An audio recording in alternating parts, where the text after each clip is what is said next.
Mario Galaxy! Like a lot of people, I believe that the best video games of all time came out during my childhood. To me, 2000 to 2010 was a golden era for video games. Now this doesn't mean video games that were good never came out before or after. I love Ocarina of Time, I love Batman Arkham Origins, but it's just that from 2000 to 2010, just about every single mainline video game coming out for every company was a banger. This is no more seen in any video game company than a Nintendo, and is no better expressed by any of their games than with Super Mario Galaxy. Mario Galaxy is unique. There's something that sets it apart from everything else, not just from the competition and what it was going against with the other two of the big three, but everything that Nintendo made previously was nothing compared to this. I would say that even since then, Nintendo struggled to make anything that's anywhere near close to the perfection that was Super Mario Galaxy. One of the things that made Super Mario Galaxy so great was when it came out. They say that good things come in threes. If this is true, this explains why Mario Galaxy is the greatest thing that has ever come out of video games. It's the third mainline 3D Mario game. The history of Mario, leading up to this moment, prepared not only the audiences, but also the creators for the magnificence that was this game. When Mario first came out, it was a 2D platforming game that basically set the ground rules for what a platformer was supposed to be. By the third game in the series, Mario platforming had reached what many people would call perfection, and the fourth game in the series, Super Mario World, people loved it. The world building and the platforming were stupendous.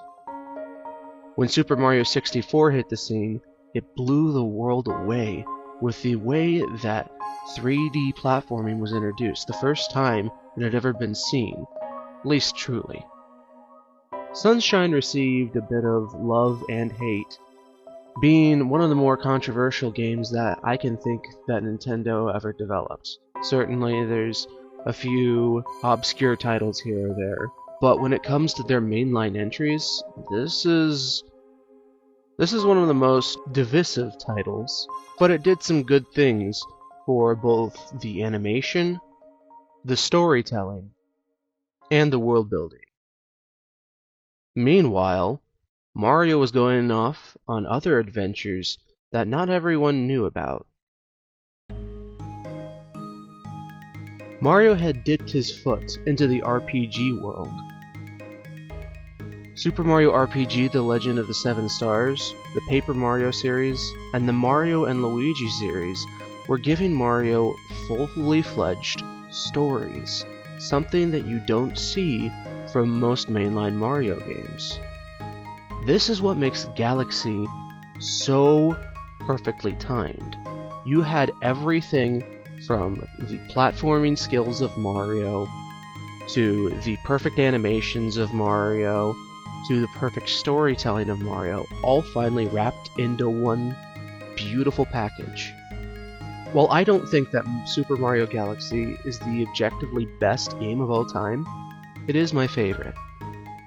It is, I believe, a masterclass in everything that it attempts to do, and turns out to be a perfect game. We're fast approaching the 20-year anniversary of Super Mario Galaxy. Recently, I've seen a lot of videos dedicated to Super Mario Galaxy and Retrospective celebrating the game. Most of these videos are just simple 10 to 20 minute exposés on why people enjoyed Super Mario Galaxy personally growing up. I want to do the same thing. Now this is never something I've done before, this is a first time experience for me making a video like this. But if there's anything worth making that type of video for, it's Super Mario Galaxy. The problem is, if I wanted to talk about everything that I loved about this game, it would take me far more than 20 minutes, which is why I'm planning on making this mini-series. There's 20 or so things about this game that I want to talk about, and I don't want to overload anyone viewing.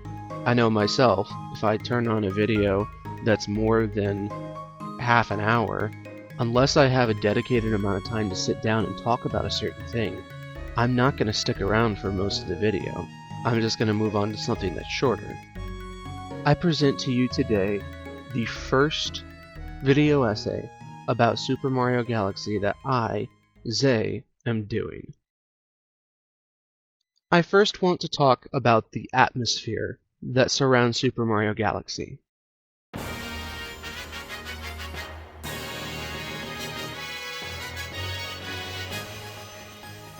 It's not too hard to envision that with a name like Super Mario Galaxy, that this game is set in space. This is by no means the first game to be set in space. Back in the days of the NES and SNES, we had Star Wars games that were set in space. We had Star Fox that was set in space. One of the most well-known Atari games, Asteroids, was set in space. Mario himself had been to space earlier this year. What makes Mario Galaxy different is the allegory that space represents. Most of the other games that you'll see with a space theme have some sort of bombastic, epic picture that they'll present you with regarding space. Mario Galaxy is no stranger to this bombasticness at times, but there's a quiet to Mario Galaxy at other times, something that reminds you of the cold that exists outside. Super Mario Galaxy isn't afraid to take a step back, both in its level designs, and its hub worlds, and its orchestration. Everything about the atmosphere of this game is stupendous. Just look at the orchestral track. You have epic pieces like Good Egg Galaxy, the classic Gusty Garden Galaxy, and the epic Buoy Base Galaxy. These pieces are just three of the most epic pieces that you find in the soundtrack. But the game isn't afraid to get a little goofy on us. We have pieces like Toy Time Galaxy, a reimagining of Mario's theme, Rolling Green Galaxy, which is a rendition of the athletic theme, and Honey Hive Galaxy, which is, well, let's just be honest, it's completely goofy. The game isn't afraid to make us calm down a bit, though. In a lot of Mario games, you'll have a quiet piece here or there. I think of Dire Dire Docks and File Select from Super Mario 64, Deep Sea of Mare from Super Mario Sunshine, Memories and Soft Light from Super Paper Mario, the Star Shrine from Partners in Time. But Super Mario Galaxy goes above and beyond. The first real piece of music that you're greeted with when you start up the game is this.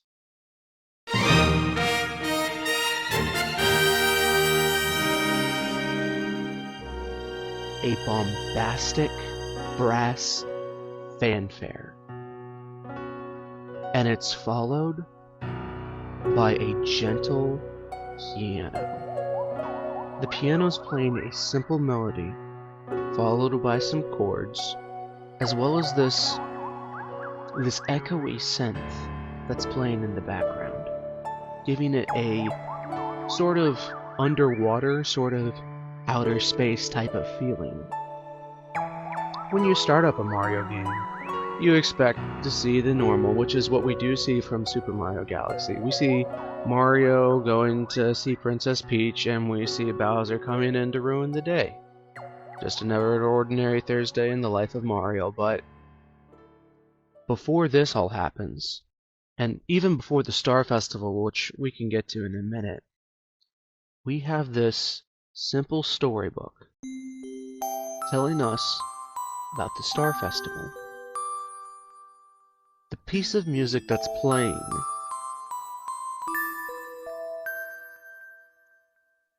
it's a music box, and it plays a song that echoes in the soul. If there's a word that I had to use to describe the soundtrack, Luma, it would be bittersweet.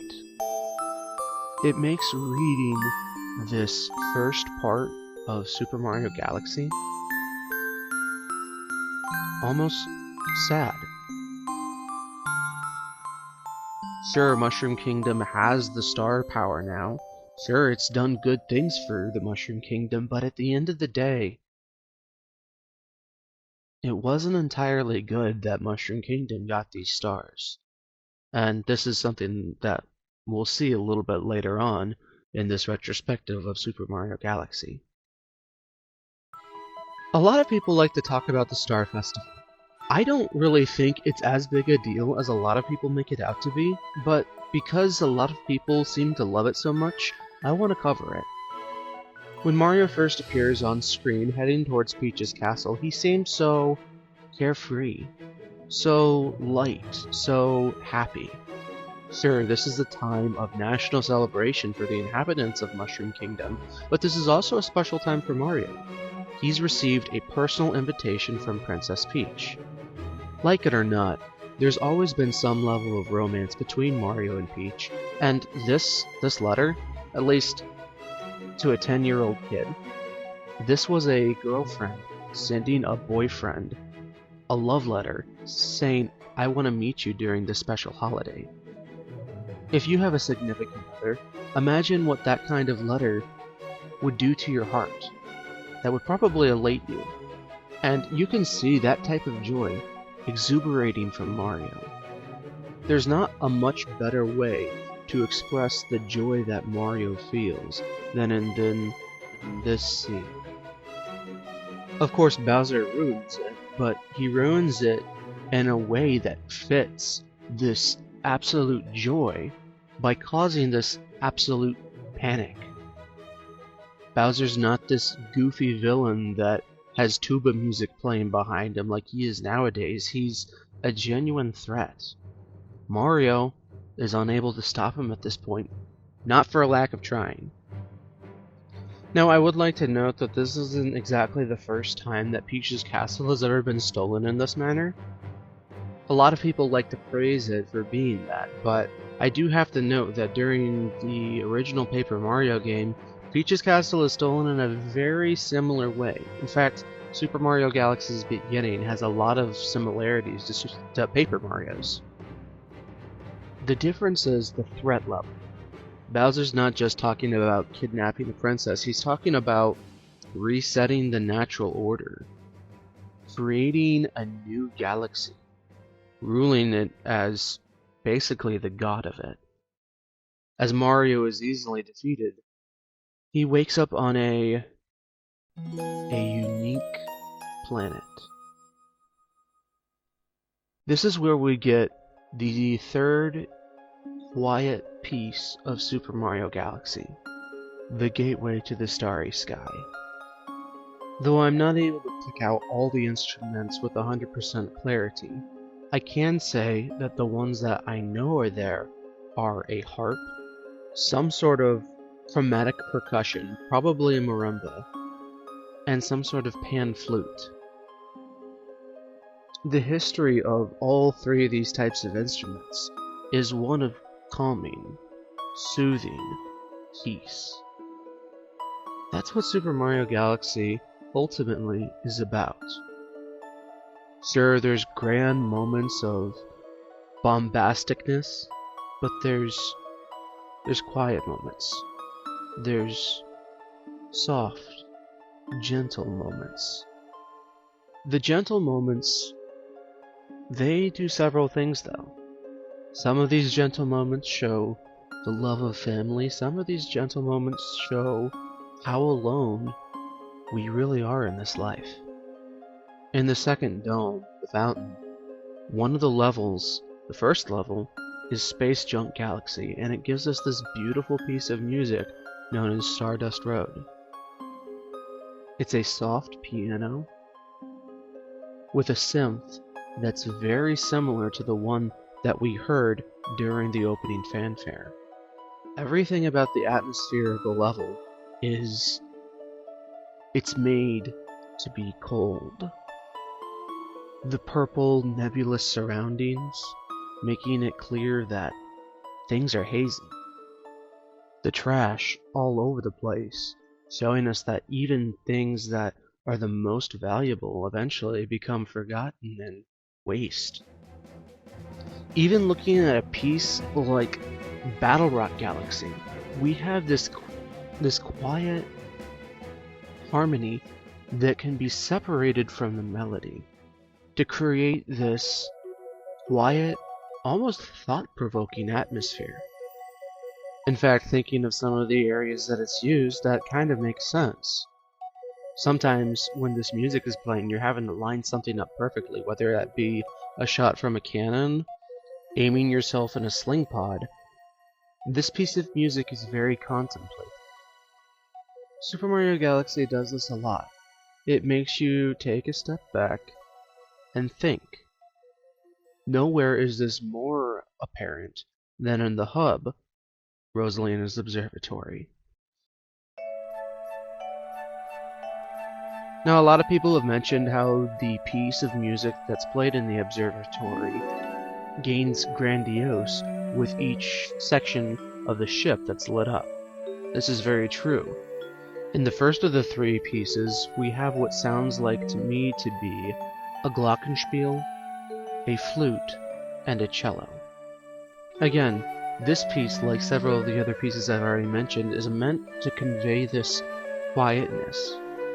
But, as we'll see later, as I want to talk about Rosalina and the observatory in greater detail later, the melody is much warmer than something like Stardust Road.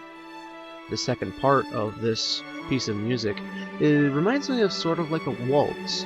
I could see British high society dancing to this in the mid-17th century. It's an extremely cheery piece, but the third part,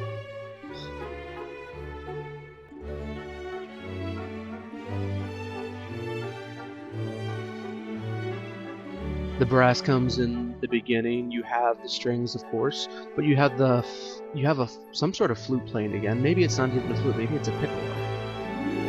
The Common Observatory is something I'll be delving into in my next video, but I really wanted to just take a moment and appreciate the atmosphere of Super Mario Galaxy.